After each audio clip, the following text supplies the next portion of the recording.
Is the Origin hoodie worth the hype? Well, we're going to get into that here shortly. So, first, I believe it's a great product. There's nothing to worry about this product necessarily.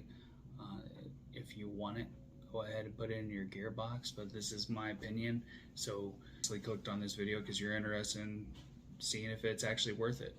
So, however, I do believe you can find similar hoodies. I don't think it's worth the hype. Um, my go-to, I will use this time to time. I just can't find myself uh, buying another one like I usually do with hoodies. I'll buy like maybe 2 or 3 in a given time period, and this I just don't think it's worth it. I don't really honestly. I think it was way too hyped up by a lot of social media influencers and all that stuff that I don't think.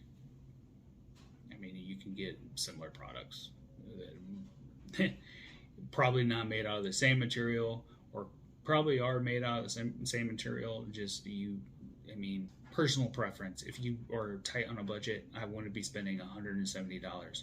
This is what this is priced at. I am wearing it. I do like it and I do enjoy it from time to time, but I can't find myself wearing it all the time. And here's why. I find myself burning up. I run hot already as it is.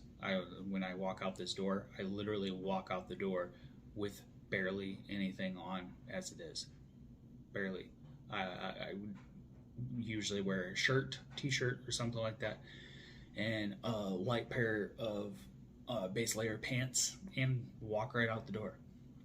And I'll throw my boots in the truck and everything, and then once I get to the hunting spot, that's when I start layering up. So I've wore this inside of the field several different times and found myself taking it off. Why? Because this retains body heat extremely well. And I think the factor is it runs really, really tight to the skin. So I normally order the same size all the time. So it's seems like it's really, really tight underneath the armpits and all that stuff, which it's not a big deal, but I kind of like that looseness so that way I can layer up and I can take off clothing if I need to.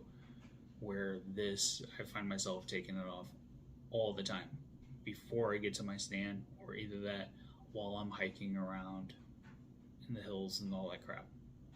Another downfall, it's $175.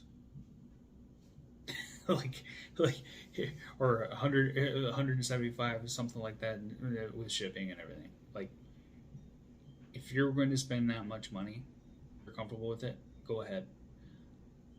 Just understand there are similar hoodies, lighter weight, that you can get pretty cheap with the face mask. Where you can get these similar hoodies, ASIO, you can get that lightweight hoodie, similar product. It's lightweight, $99. You can also get a Sitka men's core lightweight hoodie for $129. And a True Temper Gray Cliffs all in one, $139. And I even wrote down another one, Stealth Cool Touch hoodie, $100. You can get same products, literally the same exact hoodie, pretty much to the T, except for some of the cool features like the zips on the pockets and everything.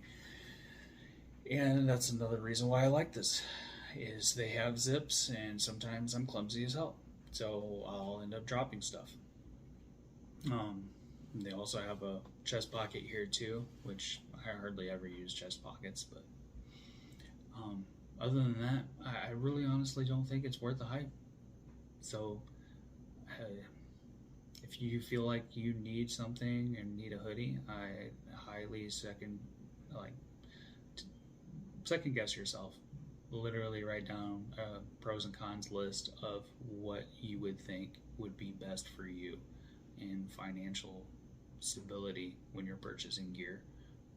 This is not, the Klamath hoodie that they have from First Light, if they had all the same features, I'd definitely be jumping on that, and I would recommend everybody else jumping on that. Would the price go up? Possibly, but I honestly think it would be more beneficial on a Klamath. My opinion, if you want to know or see more gear reviews, go ahead and hit that like button, hit that subscribe button, go ahead and check out the video playlist that's up above, and well, have at it.